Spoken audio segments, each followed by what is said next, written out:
যুবদল, স্বেচ্ছাসেবক দল, ছাত্র দল, চট্টগ্রাম বিশ্ববিদ্যালয় সহযোগী কর্মী সভার সম্মানিত সভাপতি, আজকের সভার প্রধান অতিথি সহ কেন্দ্রীয় নেতৃবৃন্দ, সময়ের স্বল্পতার কারণে আমাদের সময়কে বলব, আমি শুধু কয়েকটি কথা বলব।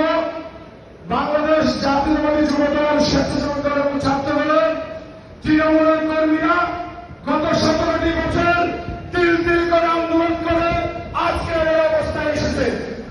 আমি বলবো ছাত্রদল, যুবদল, স্বেচ্ছাসেবক দলের কর্মীরা মাঠে যদি 17 বছর আন্দোলন করে না খেয়ে না পারে না ঘুমিয়ে টিকে থাকতে পারে, আমরা মনে করি আগামী 2 বছর আমরা টিকে থাকতে পারবো।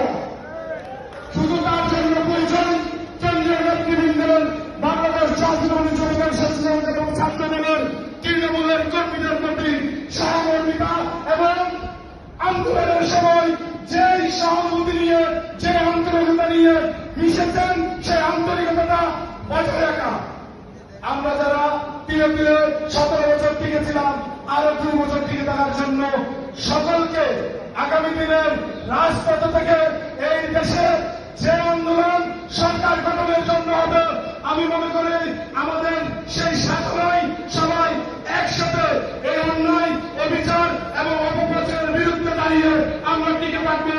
ইনশাআল্লাহ আমরা কেন্দ্রীয় নেতৃবৃন্দের কাছে সকল সহযোগিতা আশা করে আমি আমার বক্তব্য এখানে শেষ করছি।